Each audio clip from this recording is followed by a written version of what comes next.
അപ്പോ എല്ലാ മിടുക്കന്മാർക്കും മിടുക്കികൾക്കും ഇന്നത്തെ ഇന്റർനാഷണൽ സ്കിൽസ് ക്ലബിന്റെ ഒരു പ്രത്യേക മീറ്റിംഗിലേക്ക് സ്വാഗതം. ഇന്ന് ഇവിടെ സെഷൻ എടുക്കുന്നത് ആദിനാഥ് എന്ന് പറഞ്ഞിട്ടുള്ള ഒരാളാണ്. ആദിനാഥ് തിരുവനന്തപുരം സ്വദേശിയാണ്. ആദിനാഥ് അദ്ദേഹത്തെ കൂടുതൽ പരിചയപ്പെടുത്തും. അപ്പോൾ അദ്ദേഹത്തിന്റെ ഒരു ചെറിയൊരു വർക്ക്, ഒരു ഇനീഷ്യേറ്റീവ് നിങ്ങളെ പരിചയപ്പെടുത്താനാണ് ഈ മീറ്റിംഗിലേക്ക് വന്ന എല്ലാവരെയും സ്വാഗതം ചെയ്യുന്നു. Adinath, over to you please. Hi, എൻ്റെ പേര് ആദിനാഥ്. ഞാൻ സെന്റ് മേരി സ്കൂളിൽ 10ാം ക്ലാസ്സിൽ പഠിക്കുന്നു. അപ്പോൾ ഞാൻ ഇന്ന് പറയാൻ പോകുന്നതെന്ന് വെച്ചാൽ സ്പീക്കറിനെ കുറിച്ചാണ്. Why to make a speaker with Bluetooth ആക്കുക എന്ന് വെച്ചാൽ ഏത് ഹോം തിയേറ്ററിന്റെ സ്പീക്കർ ആവട്ടെ, ഇനി ആമ്പിൽ കൊടുത്ത് വെച്ചിരിക്കുന്ന ഏത് സ്പീക്കർ ആയാലും നമുക്ക് ബ്ലൂടൂത്തിലോട്ട് കണ്ടിന്യൂസ് ആയിട്ട് പോവാം.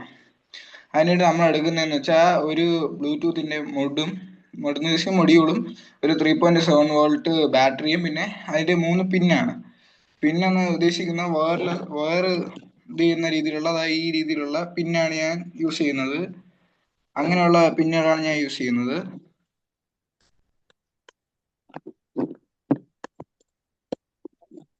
എന്ന് വെച്ചാൽ ഈ 3.7 വോൾട്ട് ബാറ്ററി, പിന്നെ ഇതാണ് നമ്മൾ എടുക്കുന്ന മൊഡ്യൂള്.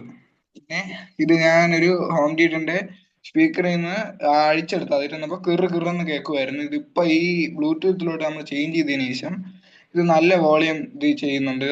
ഇതും കൂടെ ആയിട്ടാണ് ഞാൻ ഇന്ന് ചെയ്യാൻ പോകുന്നത്. ബ്ലൂടൂത്ത് ആക്കി എടുക്കാൻ പോവുകയാണ് ഈ ഐറ്റം. അപ്പൊ നമുക്ക് സ്റ്റാർട്ട് ചെയ്യാം. ആദിനാഥ് ഉണ്ടാക്കാൻ പോകുന്നത് ഒരു ബ്ലൂടൂത്ത് സ്പീക്കർ ആണ് അല്ലേ? ലൈവ് ആയിട്ടാണ് ഉണ്ടാക്കാൻ പോകുന്നത്. Very good, please. ഞാൻ കാണിച്ചു തന്ന ഈ സ്പീക്കറും പിന്നെ ഈ മൊഡ്യൂളിലും ഈ ബാറ്ററിയും വെച്ചാണ് ഞാൻ ചെയ്യുന്നത്. ഫസ്റ്റ് ഞാൻ ഏത് സ്പീക്കർ കിട്ടിയാലും ഞാൻ നോക്കുന്നതെന്ന് വെച്ചാൽ ഈ ഹോം തിയേറ്ററിൽ നിന്ന് ഇളക്കിയാലും ഏതിനായാലും ഇളക്കിയാലും ഞാൻ ഫസ്റ്റ് ചെയ്യുന്നതെന്ന് വെച്ചാൽ വർക്ക് ആവുമോ, അതിൽ 2 വയർ കൊടുത്തിട്ടുണ്ടോ ഇല്ലയോ, അത് വർക്ക് ആവുമെന്ന് ഞാൻ സ്വയം വെച്ചതായി എൻ്റെ ഈ ആംപ്ലിഫയറിൽ ഫസ്റ്റ് ഞാൻ കൊടുത്തു പോകും. അപ്പൊ അതിൽ വർക്കിംഗ് ആണ് എന്ന് ഉള്ള ഒരു ഇതെടുത്തിട്ട് ഈ മൊഡ്യൂളിൽ കൊടുക്കാറുള്ളൂ. എന്ന് വെച്ചാൽ ഈ മൊഡ്യൂളിൽ കൂടുതൽ പവർ കയറി കഴിഞ്ഞാൽ ഇത് അടിച്ചു പോകും. അതുകൊണ്ട് പവർ അഡ്ജസ്റ്റ് ചെയ്ത് കറക്റ്റ് രീതിയിൽ നമ്മൾ കൊടുക്കാവുന്ന വെച്ചാൽ പവർ കൂടിപ്പോയാൽ ഇത് അടിച്ചു പോകാൻ സാധ്യതയുണ്ട് കൂടുതലും. അപ്പൊ പിന്നെ നമുക്ക് ഇത് സ്റ്റാർട്ട് ചെയ്യാം. ഫസ്റ്റ് ഈ മോഡലിലെ 2 വയറാണ് നോക്കേണ്ടത്. അത് പോസിറ്റീവ് നെഗറ്റീവ് നോക്കി വേണം എടുക്കുക. ഈ ഇതിൽ തന്നെ എഴുതി വെച്ചിട്ടുണ്ട്. സ്പീക്കർ പോസിറ്റീവ്, സ്പീക്കർ നെഗറ്റീവ് അതിൽ തന്നെ എഴുതി വെച്ചിട്ടുണ്ട്. ഇതില് ശ്രദ്ധിച്ച് നോക്കി കൊടുത്തു വേണം ചെയ്യാൻ, ഇല്ലെങ്കിൽ അതും കത്തിപ്പോ സാധ്യതയുണ്ട്. പോസിറ്റീവോ നെഗറ്റീവോ മാത്രമായാലും ഇതാവാൻ സാധ്യതയുണ്ട്. സ്പീക്കറിന്റെ വോൾട്ട് അതായത് അത് വോൾട്ട് എങ്ങനെയാന്ന് വെച്ചാൽ ഇതിന്റെ ബാക്കിൽ തന്നെ ഇത് കൊടുത്തിട്ടുണ്ട്. ഇതിനിപ്പോ 10 വോൾട്ട് ആണ്. ഈ ഏറ്റവും താഴെ ആയിട്ട് ഇത് ചെയ്തിട്ടുണ്ട് 10 വോൾട്ട്. അങ്ങനെയാണ് ഇത് ചെയ്യുന്നത്. എത്ര വോൾട്ട് നോക്കണം, ഈ ബ്ലൂടൂത്ത് സീരീസിൽ എത്ര വോൾട്ട് നോക്കണം, എന്നിട്ടേ നമ്മൾ ചെയ്യാവൂ. ഇതിങ്ങനെ മൊഡ്യൂളുകളിൽ പെർ അവർ 40 വോൾട്ട് ആണ് കണ്ടിന്യൂസ് ആയിട്ട് പോകുന്നത്. അതിന് മേളിൽ വോൾട്ട് പോയി കഴിഞ്ഞാൽ അത് അടിച്ചു പോകും.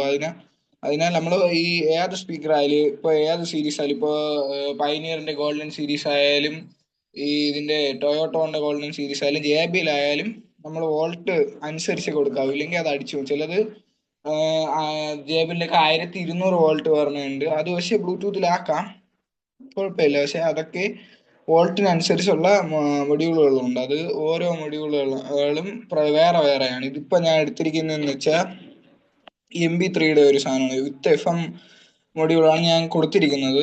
അപ്പൊ നമുക്ക് ഇപ്പൊ എന്തായാലും നമ്മൾ വയറിംഗ് ഒക്കെ കൊടുത്ത് കഴിച്ച് ഇനി നമുക്ക് ഓണാക്കി നോക്കാം.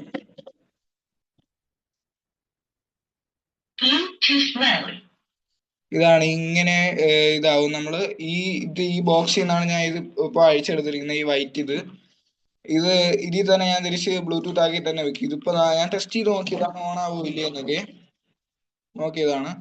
ഇപ്പൊ നമുക്ക് എന്തായാലും ബ്ലൂടൂത്ത് ഇപ്പൊ കയ്യിലില്ലാത്ത നമുക്ക് USB ഇട്ട് നോക്കാം.